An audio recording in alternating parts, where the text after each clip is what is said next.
Hi again. Welcome back to the Scandinavian History Podcast with me, Michael Schenkman. Last time, we looked at the Hanseatic League, the powerful German merchants organization that had popped up every now and then in the last few episodes, monopolizing trade and interfering in Scandinavian high politics. Before that, we also did a few other mid-14th century thematic episodes on St. Bridget and the plague, but the last time we devoted an episode to the chronological narrative, Margaret of Denmark, daughter of Valdemar Don and the widow of King Håkon of Norway, was engaged in a war against the German-born King of Sweden, Albert of Mecklenburg. Even though today's episode is also all about the struggle for control over Sweden and with a seafaring theme, our main focus won't be on the Hanseatic League this time, even though the Hansa will make an appearance in this episode as well.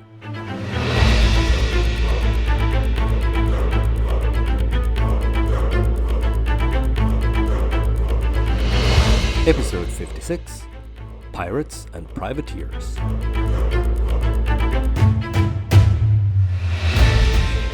Back in the Middle Ages, the Baltic Sea wasn't always as safe as it is today for merchants and other seafarers.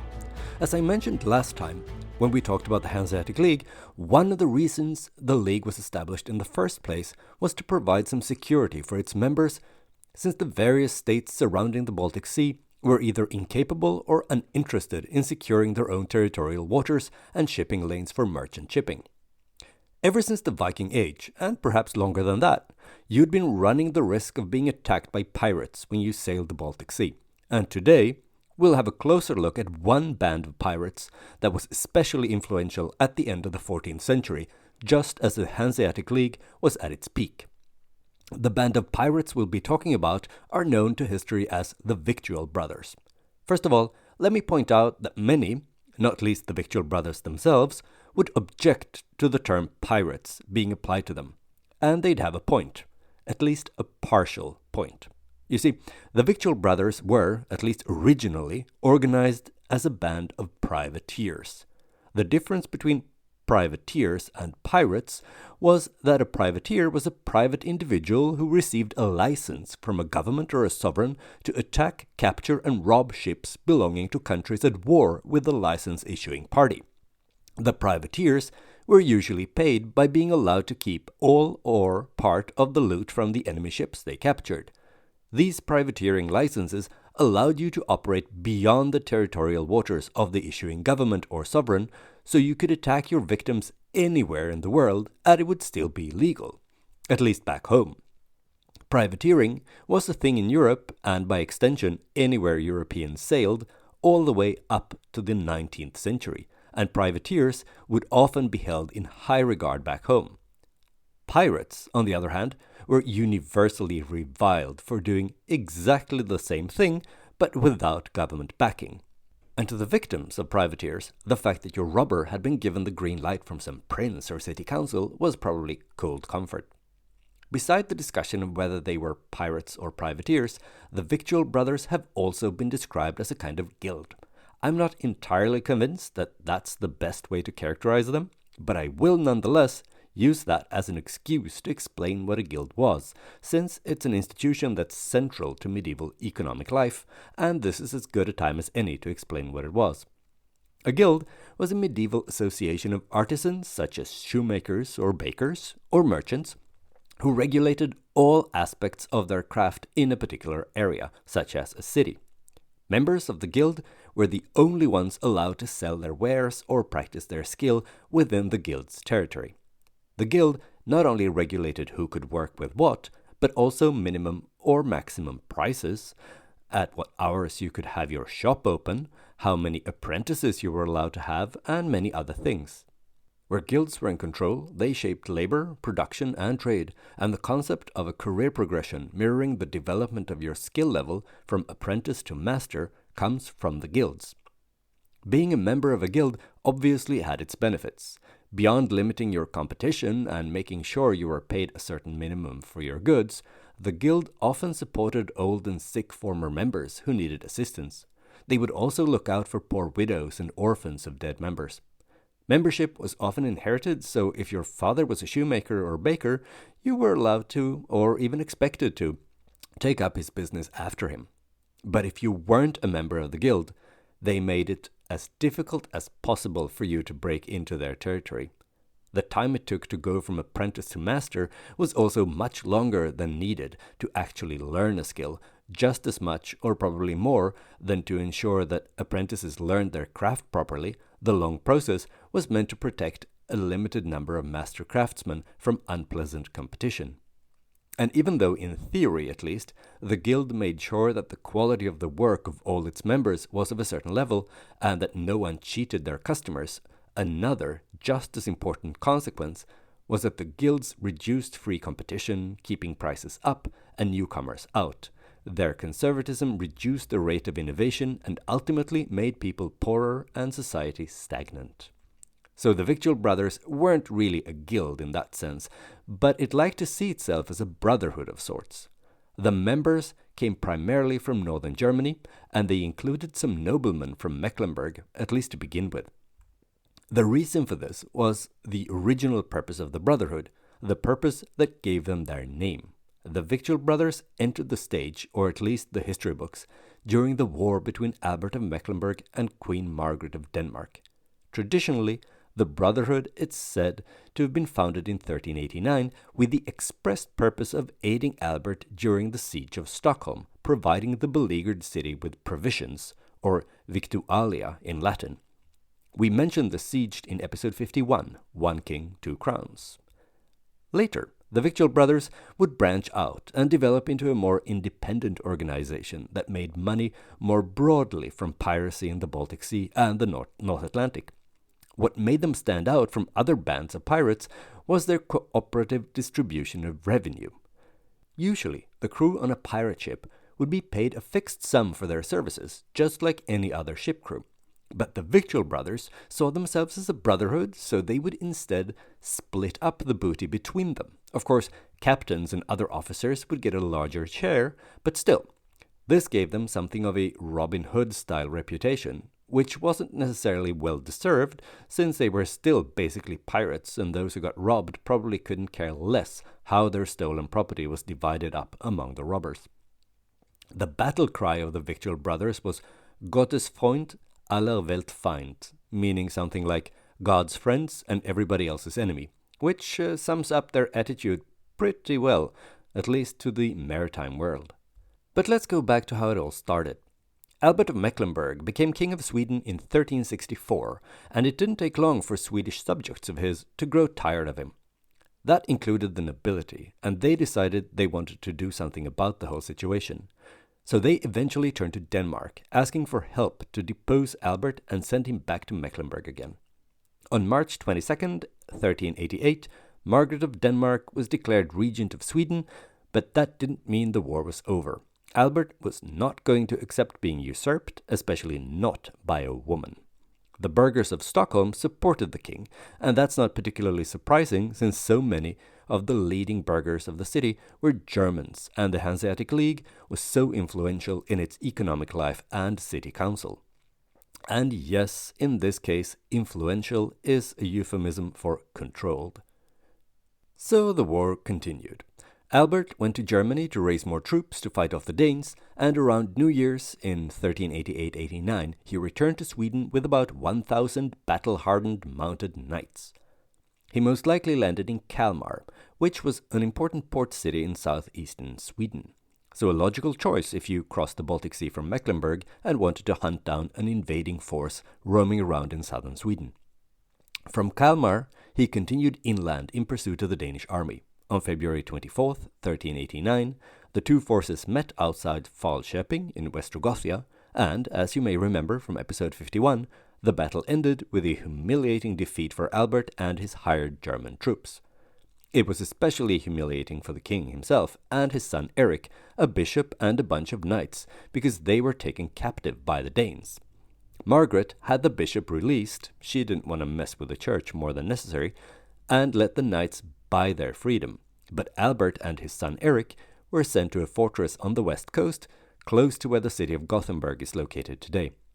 She planned to use them as a bargaining chip to put an end to the war and get the Germans out of Sweden.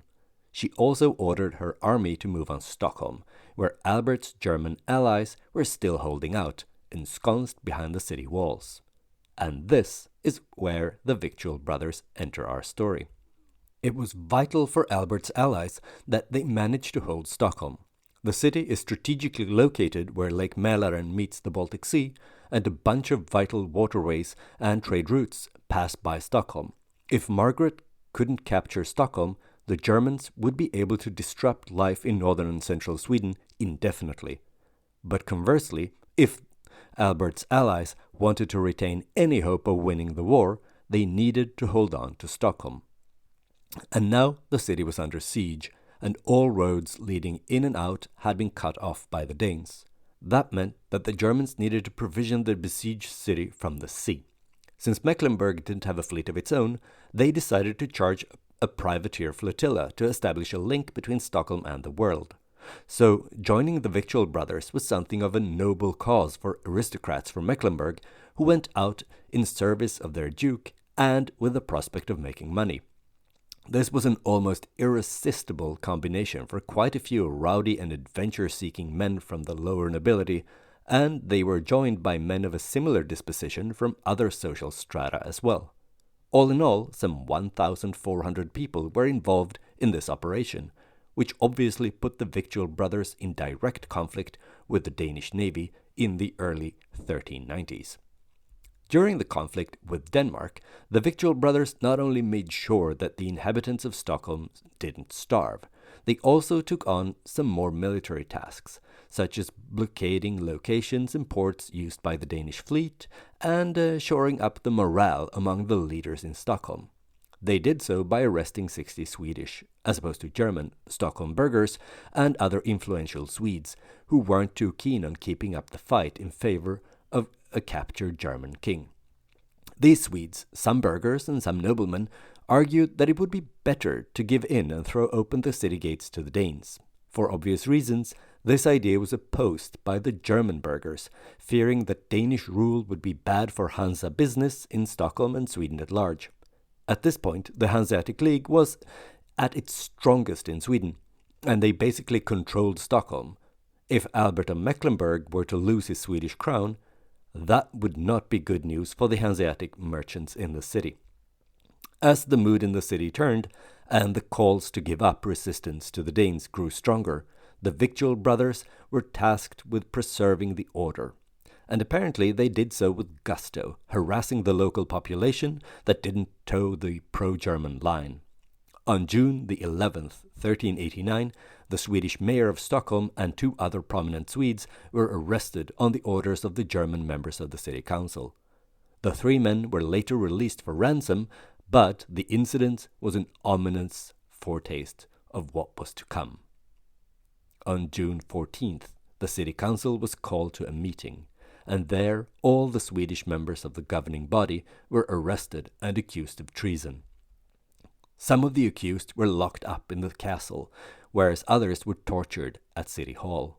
The following day, 3 of them were burned at the stake, no doubt to the horror of the city population, for whom their German defenders were starting to look increasingly like enemy occupiers. Then, during the night of June 17th, the night of Corpus Christi, the prisoners who had been held at the castle were rowed out to an islet just off the city, where they were locked up in a barn. The barn was then set on fire, burning everyone inside alive. The massacre is known as the Schäpplinge murders. In the short term, it secured continued German control over Stockholm, but in the end, their situation became untenable, not least since King Albert was still held prisoner by the Danes. And King Albert and his son remained in Danish custody until 1395.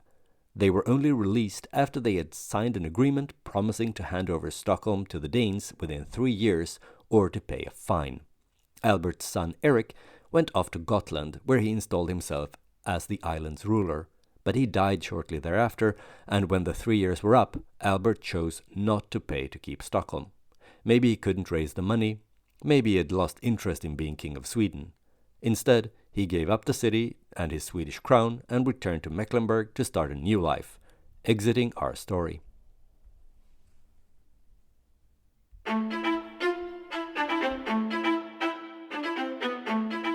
After the agreement between Denmark and Mecklenburg put an end both to the hostilities and the official reason for the Victual Brothers' existence, a lot of people, especially those prone to wishful thinking, expected the Brotherhood to disband and its members to return to more peaceful pursuits.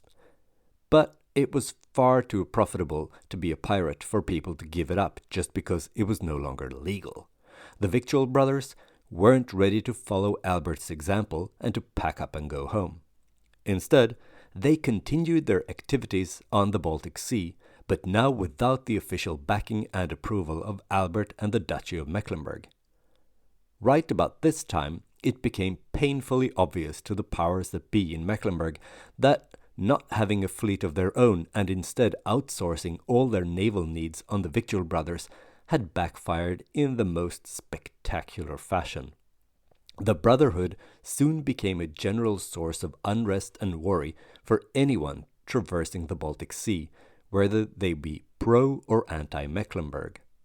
The Victual Brothers not only attacked ships they came across on the open sea, they even captured the cities of Turku and Viborg, as well as a bunch of Swedish castles around the Baltic Sea, and held them temporarily. And they didn't limit their piracy to the Baltic Sea either. In 1393, they attacked and captured the city of Bergen itself. Around Easter time that year, they showed up with 18 ships, took the city and spent 8 days pillaging, robbing, killing and burning. They didn't even spare the churches, and when they finally left, Bergen was devastated. This attack was a contributing factor behind the severing of the link between Scandinavia and Greenland that we talked about in episode 54, since Bergen was the port from which ships would sail to Greenland. The piracy of the Victual Brothers inevitably put them on a collision course with the Hanseatic League, which, as you all know, was the leading trading organization sailing on the Baltic Sea at this time.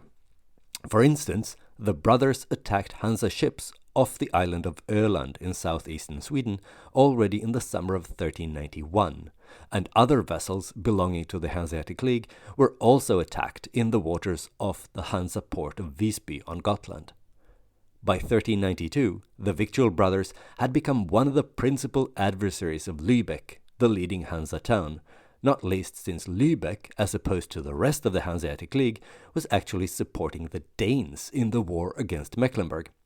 Most of the other Hansa towns supported Mecklenburg, since the League feared what a victorious Denmark might do to limit their access to the sea lanes in the Baltic Sea. But as the Victual Brothers continued to attack and raid ships from all Hansa ports, not only Lübeck, the leaders of the League started to reconsider their benevolent attitude toward the Brotherhood. The situation soon grew so grave that the League decided to cancel the fish market in Öresund in the fall of 1393. The Hanseatic merchants realized that their risk of Victual Brothers capturing ships and or killing crews was too great, and they weren't willing to take it. The fact that the market was cancelled, even though the incomes from the fish trade in this area was a part of the very foundation of the League, is a clear indication of how grave the situation must have been. And it was probably a smart call, because the Victual Brothers were as active as ever in the Öresund Strait that fall. They captured and burned the city of Malmö, and then they sailed across the strait to Copenhagen and attacked that city as well. But the inhabitants managed to repel the attack that time. In March 1394, the Hanseatic Diet decided to send out a fleet of pirate hunters to take care of the Victual Brothers once and for all. 36 large ships, each manned with 100 soldiers, were sent out. This flotilla was probably an impressive sight, but I'm not sure how much of an existential threat it was to the Victual Brothers, because they had more than 3 times as many ships crisscrossing the Baltic Sea. Some 5,000 pirates belonging to the Brotherhood roamed the Baltic Sea in at least 100 ships, robbing and killing people on vessels they came across at sea, in ports, and on beaches. The same year, the Brotherhood captured the city of Visby on Gotland, once so important to the Hanseatic League. The pirates, who previously had been able to seek shelter in ports along the Mecklenburg coast, now made Visby their main base of operations. This was pretty much rock bottom for the once thriving port city of Visby. falling from golden trading hub to grubby pirate nest within the span of a generation. Visby may have hit rock bottom, but the Brotherhood was riding high. They were at the peak of their power, and the booty kept streaming in. But in a way, the Victual Brothers had become too successful for their own good. The financial ecosystem of the Baltic Sea was at the verge of collapse, and it was now in the interest of all major powers in Northern Europe that they be stamped out. As the Danes finally gained the upper hand on land, and the Hanseatic League eventually joined them in the fight against the Brotherhood, it was really only a matter of time until they would be stopped. But that didn't mean that stopping them was easy or painless. For instance, in 1396, fleets tasked with crushing the pirates were sent out both from German ports and from Kalmar in Sweden. Unfortunately, this wasn't a coordinated action, and the German fleet misidentified the Swedish fleet as pirates themselves. Off the coast of Gotland, the Swedish ships were boarded by the Germans, who killed the Swedish crews by throwing them into the sea and letting them drown. Eventually, the Victual Brothers were chased out of Visby, neither by the Swedes nor by the Hansa. Instead, it was Albert of Mecklenburg himself who got the ball rolling by basically handing over the island of Gotland to the Teutonic Order, the German knights who controlled much of the Baltic lands. In 1398, the order landed on Gotland, conquering the island and driving the pirates out of Visby. The locals might have welcomed that development if the Teutonic Knights hadn't also devastated the city of Visby by itself in the process. Those pirates who managed to escape from Visby also had to agree to hand over all castles and other strongholds they still controlled in Sweden to the Danes. Now they had lost all their footholds in the northern parts of the Baltic Sea and were reduced to seeking shelter in various minor ports in northern Germany. Even though their glory days were well and truly behind them by now, some of the Victual Brothers kept up the piracy for years, even decades. In 1429, they plundered the city of Bergen once again, and if you were a merchant sailing to or from Scandinavian ports, you risked running into the Victual Brothers as late as the 1430s. The city of Visby would even become the headquarters for pirates again in the mid-1400s, but that is the topic for another episode. Next time, we'll follow up on what Margaret of Denmark went on to do after she had evicted King Albert of Mecklenburg from Sweden. Once he was gone, she could start to arrange Scandinavian politics as she saw fit. In the last years of the 14th century, she was the most powerful person in Scandinavia. But she had one weakness that complicated her ambitions: her sex. But before we wrap up today, though, I'd like to talk about a couple of listeners' responses that I've received. The first one comes from Stefan in Sweden, and he wrote in after he'd listened to episode 52, where we talked about St. Bridget. Stefan likes to bring to the attention of the listeners of the Scandinavian History podcast that St. Bridget isn't the only real Swedish saint. And just to be clear here, by real, I mean a saint canonized by the Vatican. It's way above my pay grade to ascertain whether or not any saint is actually in heaven interceding with God on behalf of people who pray for their help.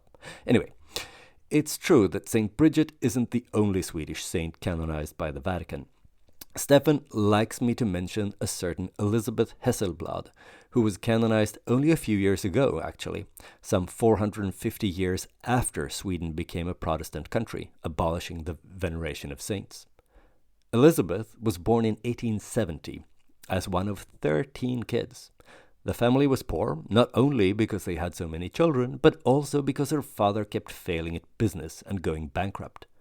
When she was 18, Elizabeth did as so many other Scandinavians of her generation and emigrated to America, where she hoped to find a brighter future than what Sweden had to offer. She worked as a nurse and sent money back home to her impoverished relatives in Sweden. She also converted to Catholicism, and when she was told she had a fatal illness, she traveled to Rome to be able to die in the city at the heart of her adopted religion. But she didn't die, at least not for many years. Instead, she became a nun and worked to re-establish the Brigittine order in Sweden, which she succeeded in doing actually, including Vadstena, where St. Bridget's convent had been located. The original establishment was closed down during the Reformation, when it also became illegal to practice Catholicism in Sweden. In Elizabeth's day, it was no longer illegal, but Catholics were still discriminated against in Sweden. During the Second World War, when the Germans were arresting Italian Jews and sending them to the death camps in Poland, Elizabeth hid Jews in the Brigittine convent at Piazza Farnese in Rome. When German soldiers came to look for hidden Jews at the convent, she blocked their entry, holding up a Swedish flag and proclaiming that the convent stood under the protection of the King of Sweden and that they weren't allowed to enter. I imagine it must have looked something like Gandalf confronting the Balrog on the bridge in Moria. It's not entirely clear how strongly King Gustav V really felt about the protection of some Catholic convent in Rome, but the German soldiers were convinced. They backed down and left the convent alone. In 1955, the new king, Gustav VI Adolf, made Elizabeth a member of the Royal Order of the Polar Star in recognition of her bravery. And in 2004, she was posthumously awarded the title Righteous Among the Nations by the Israeli Holocaust Museum Yad Vashem. The process of making her a saint started in 1987, and she was finally canonized in 2016. Thank you, Stefan, for writing. The second listener email I'd like to talk to you about today comes from a listener called Jonas, who's also from Sweden. He objects to my views on prehistoric migration to Scandinavia, which he finds outdated. More specifically, in episode 1, I dismissed the idea that the introduction of the battle axe culture into Scandinavia some 5,000 years ago was a sign of migration of new people, presumably the Indo-Europeans, to Scandinavia. As it turns out, that's a position that isn't necessarily in sync with the latest research on the topic. In post-war scholarship, for years the idea of a Germanic migration into Scandinavia was dismissed as a fantasy steeped in racist ideology conjured up in the age of nationalism.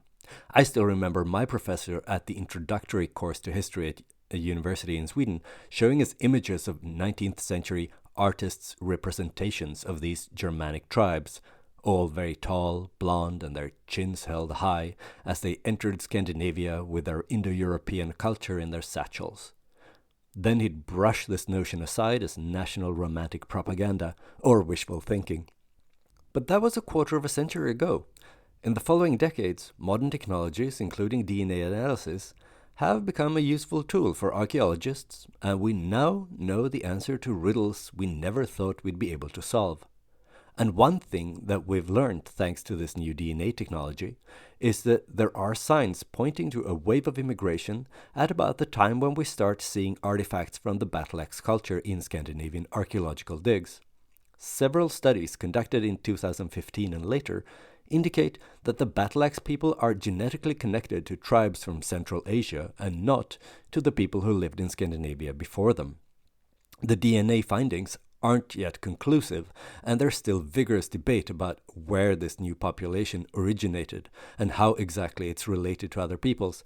But the question about migration versus diffusion of knowledge is definitely back on the table, and the DNA evidence seems to point toward migration, or that a wave of immigrants reached Scandinavia and brought with them their culture, which was adopted by the people already living there at the time as the two groups merged. Or, as the case may be, the new population subdued the old one. Thank you, Jonas, for writing in and alerting me to the latest developments on this fascinating topic. I'm sure we'll hear more about it in the future.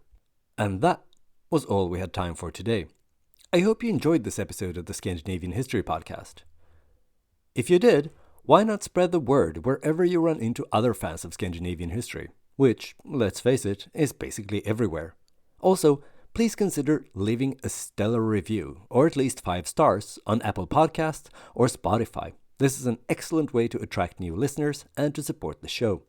Another good way to support the show is to purchase some Scandinavian history-themed merch in the Scandinavian History Podcast webshop. I especially recommend something from the Odin's Lifehack collection. It's a line of merch with quotes from Havamal, accredited to the King of the Gods. You can get t-shirts, mugs, tote bags, and many other items with nuggets of Scandinavian wisdom such as wake up early if you want another man's land or life, only fools hope to live forever by avoiding enemies, or speak useful words or be silent. Links to these amazing products and more can be found on the Scandinavian History Podcast Facebook page or on Twitter. If you haven't already, then please go to facebook.com/Scandinavian History Podcast. Like and follow the page if you want to shop or if you just crave more content, at least vaguely related to Scandinavian history. Via the Facebook page, you can also do as Stefan and Jonas did and send me questions or angry messages about things I've said or not said on the show. If you prefer Twitter, then you can follow me and send me messages at Schenkman. That's SHAINKMAN. I look forward to hearing from you.